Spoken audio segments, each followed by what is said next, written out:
Hey guys, welcome back, it's Ripe again. In today's video, my insane neighbor hated a black walnut tree on my property that was worth over $35,000. She ended up cutting it down and I took her to court for it. Here is what happened. Let's dive right into the tree law story. I want to tell all of you a story about a woman that might actually be a spawn of Satan himself. I, female 28, live with my boyfriend, male 31, in a pretty average neighborhood. We get along with most of the neighbors, but there is one woman that seems to have constant issues with us over nothing. I'm gonna call her Karen, and while my guess is that she's in her 50s, she is the type to slather herself with makeup in an attempt to make herself look younger. Sadly, for everybody that has to look at her, it does not work. Now, Karen is not our neighbor. In fact, she doesn't even live on our block. She lives 2 blocks away from us, and it took us a while to figure that out. We had no idea where she was coming from, because we knew everybody on our block and none of them were her.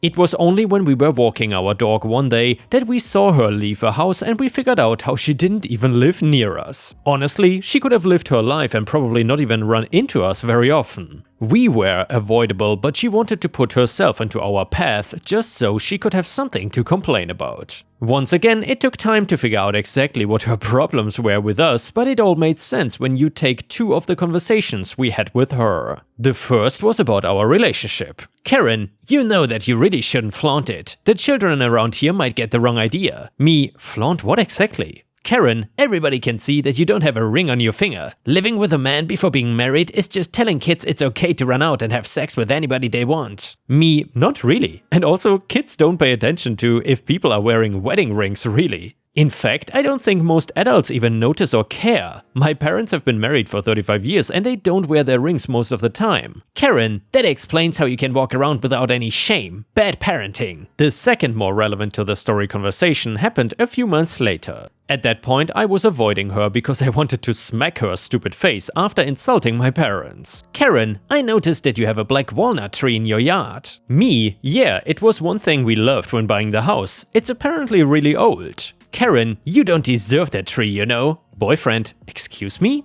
Karen, you hurt me. That is an old American tree. People like you think you have any right to claim it. And right there was when the other shoe dropped. My boyfriend and I are both of Hispanic descent. And sorry guys, I had to censor something there because OP was giving too much personal info away. And I wouldn't want to dox OP on the internet. Or rather on YouTube. Anyway, we have 0 accent, so she just saw darker skin and her racism alarm went off. Me, look lady, I've been patient with you. First, your comments about our relationship and now you're talking crap about our race. If you wanted the tree for yourself, then maybe you should have bought the house. America runs on capitalism and we had the money, so we got to buy the property. Karen, how dare you speak to me that way? Boyfriend, how dare you speak to us that way? In fact, don't speak to us at all, please. We then walked away before she could really go full Karen mode and call the cops on us or something like that. We figured that it would be the end or even more of the same BS from her. What we did not expect was for her to wait until we were both gone for the day in order to have our tree cut down. Turns out, in her mind, if somebody white could not have it, nobody could. We are both nurses at a hospital, and when shifts line up, we can be out of the house for up to 16 hours straight. This gave her more than enough time to do what she wanted and believe she actually would get away with it. This is modern times we live in, and security cameras seem to be almost a requirement now. Between people stealing packages off porches to people trespassing on property, they keep finding uses. For us, it was that Karen was seen directing a couple of men to cut down the tree on our property. We got home and didn't actually notice until the next day because we just got into bed and collapsed. I do want to break away from the story and going in order just for 1 second to tell you all the most ironic thing. We did not find out until way later, but to get the tree cut down, she did not get something like a professional or anything. I don't know if this is everywhere in the country or not, but there are stores you can see people that are usually Hispanic waiting to see if anybody will pick them up for a job that pays in cash. So yeah, Karen complained about my boyfriend and I being Hispanic and in the country, while at the same time hiring Hispanic people working under the table to do a job for her. The only thing better would be if Karen understood why that was ironic. Or even what the word ironic meant. Okay, back to the normal timeline of events. So we got a lawyer and wanted to sue her for trespassing on our land and illegally cutting down the tree. It turns out that the tree we had was not just old, it was really old. Like, it has been around for centuries and should never have gotten cut down kind of old. We were able to get an appraisal of what it was worth and was told that the tree would be worth $35,000. We sent that report to our lawyer and waited while he contacted Karen's lawyer to see if she was going to give us the money. She refused, of course, and things had to go all the way to court in order for us to get the money. Now, trespassing and destroying the tree was not the kind of thing that would land Karen in jail or anything. It was minor in the grand scheme of crimes, and she basically was just ordered to pay us the money that the tree was supposedly worth. We also got a restraining order against her due to the general harassment and trespassing of her. Since she is 2 blocks away, we don't run into her naturally, and it makes my point before of her being able to avoid us even stronger. I don't think she's going to speak to us again, and I can only thank God for that. Or, well, in this case, the judge for the restraining order. It's kind of sad that tree is gone because, like I said to Karen, it was one of the nice selling points of the house. We are just gonna try and move on from that though, and try to settle into the neighborhood without Karen harassing us. And that if you have an old tree on your property, it might be worth more than you or anybody else thinks. And here, ripe stars, if you get into the unfortunate situation of your neighbor cutting down your old ancient tree or something, you should definitely take it further because that tree could be worth a lot of money. Honestly, I don't know if anybody agrees with me, but I think tree law stories are some of the best stories on Reddit. Either way, if you watched until here, please don't forget to like the video and maybe even post a comment if you want to support me. Thank you so much. And the next one is a petty revenge story.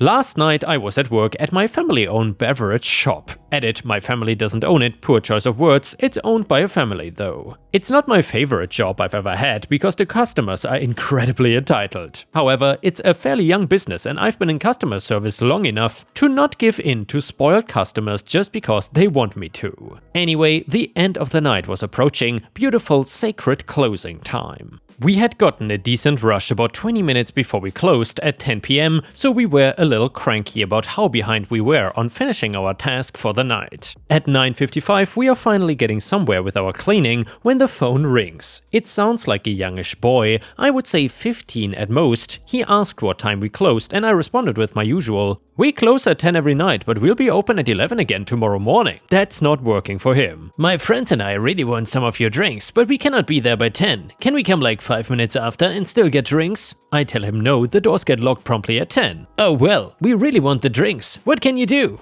I say, "You can be here by 10 because I personally will be locking the doors." We hang up. I know he's going to try to come in anyway, and sure enough, at 10:06 my coworkers and I hear a bunch of banging and rattling on the closed doors. Yep, like 3 or 4 high school aged kids. "Sorry, we are closed. The chairs are up, the menu is turned off, someone is mopping, the doors are closed." Anytime they catch one of our eyes, which we all do our best to avoid, they give us what they think are puppy dog eyes and we laugh and shake our heads at them. No dice, they keep assaulting the doors. It's getting annoying, so I look up at them brightly with a big smile and start walking towards the doors. They start getting excited, thinking they've finally worn us down. I hold eye contact until I swerve to the right to turn off all the lights. I could hear the collective "aww" of disappointment through the door. It felt amazing. They left, I laughed, and I won. And the next one is an entitled Karen story. A couple days ago, I was getting my nails done at a local salon. The girls there are amazing and it's just 3 of them, so they time manage as it goes. Most people just walk in, but most people know if you do that, you will have to wait. They usually say come back in X amount of time and we'll be ready for you.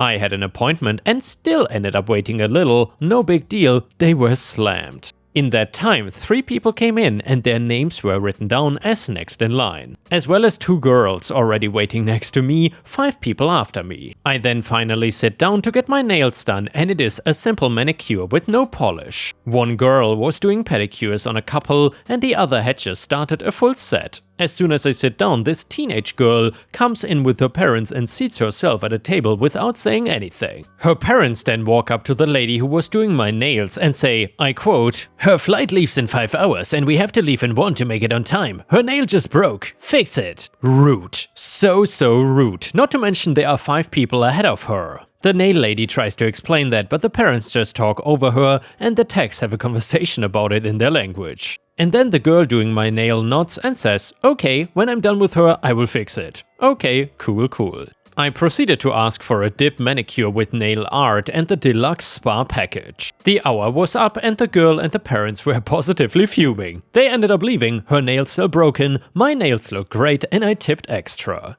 And the next one is an HOA Am I the A-hole story. I, 25 male, own a lakeside property that was legally and officially given to me by my parents. I've been living here for 6 years and have some great neighbors, along with some not so great ones. Of all my neighbors, I've only ever had problems with one who lives right next door named Marriott. She first moved in early this summer as she had the former house on her property demolished and rebuilt. My problem started with her over the use of my wood stove and fireplaces. With the temperatures getting colder, I have started to use them daily. My house is not equipped with any form of heating outside of the wood stove and a fireplace. That means that from fall until spring, I will constantly have them going to keep my place warm. My family never outfitted the home with anything better because it was for weekend trips and we would winterize and leave it when things got cold. My parents thought of adding oil heating when I moved in, however, I opposed it because it was a waste of money and didn't mind splitting logs. 5 days ago, after having received my shipment of logs for the fall, I was approached by my neighbor Marriott. She came around asking for my parents, to which I said that they don't live here and that I'm the homeowner. She did not believe me and said that I was too young to be a homeowner before leaving.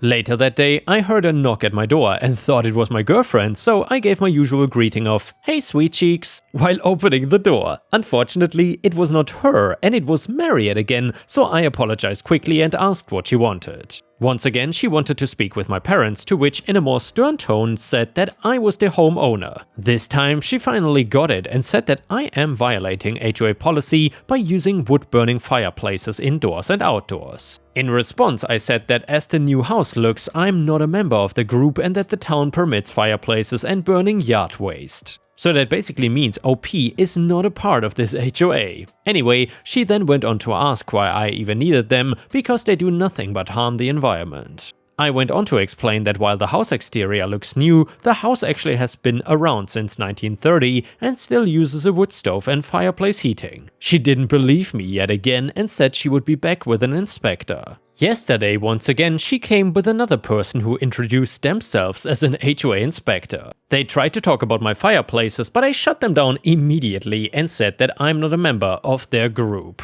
The guy then tried to lie by saying that the HOA is in control of all the properties in the area. I immediately called him out on the lie and said that he's either lazy or a moron for not knowing that I'm not with them. We went back and forth one more time before I told them that I'll not listen to them and to stuff it and leave. Am I an a-hole here? And yeah, ripe stars, let me know in the comments what you think about this. Is OP being the a-hole, or are HOAs just being HOAs as usual? A user in the comments said, not the a-hole, if this continues, inform the HOA that if they continue to harass you, you have no issues looking into legal counsel. Also, let your neighbors know that she is not allowed on your property and if she comes over, she is trespassing. Comment number 2, not the a-hole, it sounds like she's gonna be a real pain. Much as I hate to say, it's time to lawyer up or you're gonna be harassed by her and the HOA. Also, she's entirely incorrect. A fireplace puts smoke particles into the air, but as the wood is usually from dead and fallen trees or trees being cleared for another purpose or sustainably grown wood, it is actually far more environmentally friendly than other ways of heating. Carbon footprint near zero as opposed to fossil fuels. You're not dealing with someone who has a good connection with reality. Just speak with a lawyer and send a letter to the HOA letting them know that your neighbor is using them to harass you, she has already made them pay for an inspector and that it may end in legal trouble. As a good neighbor to the members of the HOA, you hope that this heads up about her behavior saves them future headaches and costs. Comment number 3, not the a-hole, be prepared to fight this in court though. It may not come down to it, but being proactive at this point can only help you. Get in touch with a lawyer and start keeping meticulous records of all interactions moving forward. Do not threaten them with legal action, just keep records and take your lawyer's advice. And yeah, Ripe Stars, if there are any future updates to this story, I will of course keep you posted. So far, I've seen nothing though. Let's continue on to the next one. This one is titled, Don't Treat Me Bad on Vacation.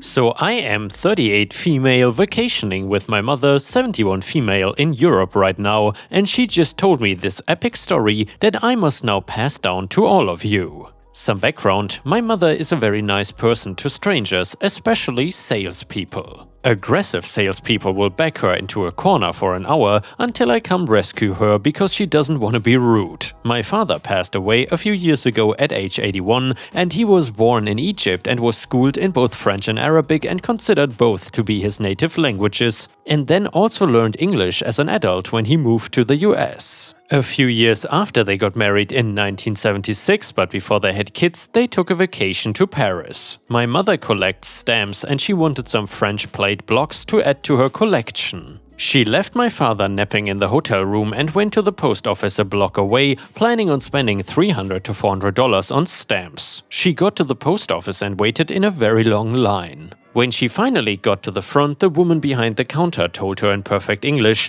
that she did not speak English, so my mom waited for another post employee to become free. The second employee finally became available, but was very rude to my mother, telling her that she couldn't help her, couldn't sell her this, out of stock, out of that, etc., while rolling her eyes and being otherwise nasty and rude, nearly bringing my mother to tears. My mother was so upset that she decided to get revenge. She went back to the hotel room and woke up my father and brought him to the post office. My mother waited until the rude woman was available and had my dad translate in perfect French, telling the woman that my mom wanted the plate block of every set of stamps she had, watching her remove the plate block from each sheet. For those of you that don't know, when you remove the plate block from a sheet of stamps, the remaining stamps must be counted by hand. After the nasty woman had a nice stack of plate blocks for my mother, one of every stamp design they had, my mother turned to my father and said, "Tell her I've changed my mind." Not only did that woman miss out on a huge sale for being mean and nasty, but she also had to spend a good 30 to 60 minutes after closing to hand count each individual stamp after they closed for the day. I'm just so proud of my very polite mother right now. And the next one is titled, I Busted My Neighbor. I live in a semi-detached house and share a driveway. When I first moved in, an older British couple lived next door. I got along with them great, and then the wife passed and the husband moved to an apartment and sold the house to someone I will call Cece. Initially there were no issues with Cece, but sometimes she did things that annoyed me. However, for the most part I was able to ignore her and her extended family. On one occasion though, I found the roof of my spouse's car dented after it was left on the street. On another occasion I found damage to my spouse's car, and the easiest explanation was that if someone backed out of Cece's driveway without looking. I did not have any firm evidence, just circumstantial evidence. So then I installed a camera, no audio, just video, on my garage that looked out over the shared driveway and the street. I then went and told all of my neighbors about the damage to the car and the new camera. Nobody verbalized any concerns and nobody admitted to the damage, but by the end of the next week, Cece listed her house for sale and it closed quite quickly, and I had a new neighbor. Now, Cece was a realtor and should have known the law about vacating her old house, but she was still making trips with her stuff long after the new owner showed up. Cece suing the new owner because she had left stuff behind that she was trying to recover. On one morning, as I was leaving for work, I saw the legal papers on the windshield of the new owner's car. So I made a point of asking about them. That is when I learned about all of the drama and the ongoing issues. The new owner indicated that they were gonna have to document everything to defend themselves in court. This is where the petty revenge came in. I asked if the new neighbor wanted video footage. I provided footage of multiple loads of furniture being moved past the deadline. I provided footage of Cece's sister sneaking across my property to try and serve the new neighbor and then illegally leaving the paperwork on the car. In addition, I also provided footage of Cece driving by at random times. With the footage that I provided, the case was awarded to my new neighbor that had to countersue Cece. And the next one is titled Revenge on Car Dealer. This happened a while back. I decided to get a new car.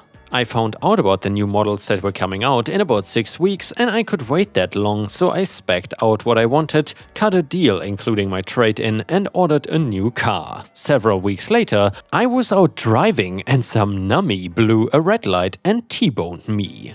My car was not drivable, so I just had it towed to the dealer and then left town on a 2-week work assignment. When I got back, I went to the car dealer to talk about repairs to my car and was shocked when they said it was all fixed. I asked how they could do that without my authorization, and they told me that repairs had been authorized by the insurance adjuster for the company of the guy that hit me. I asked to see the car, and it looked good except for one big dent that was not repaired.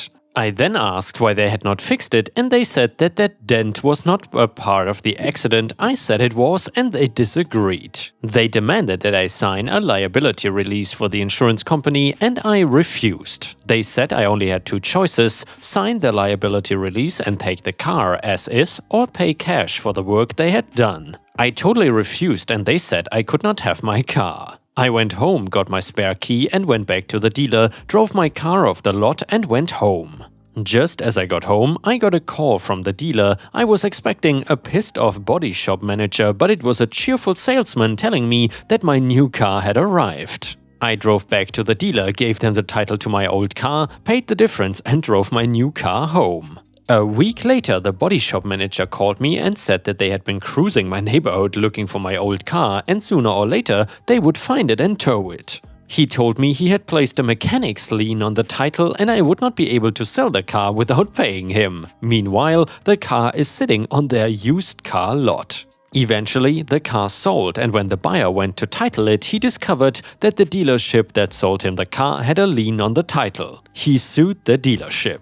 After that, the body shop manager called me and said, "I guess you got us." He told me that the insurance company had issued them a check payable jointly to me and the dealer and asked me to be a good guy and endorse the check and sign the liability release. I said no. He called me a butthole and said he would just sign the check and release himself. He told me, "The insurance company doesn't know what your signature looks like." Then he called me a butthole again. I called the insurance company and asked to speak to the fraud department. They promptly connected me to some lawyer and I told him the full story. He really got interested at the part about the body shop manager saying he would forge my signature on the check. About a month later, an investigator came to my house and showed me a check and asked if it was my signature. I told him it wasn't and he asked if I would make a sworn statement to that effect. I agreed. The body shop manager was fired and was subsequently charged with insurance fraud and forgery. He claimed that his boss had forced him to do it and had a witness that backed him up. His boss got fired. The body shop manager got 180 days in jail. Karma is sweet.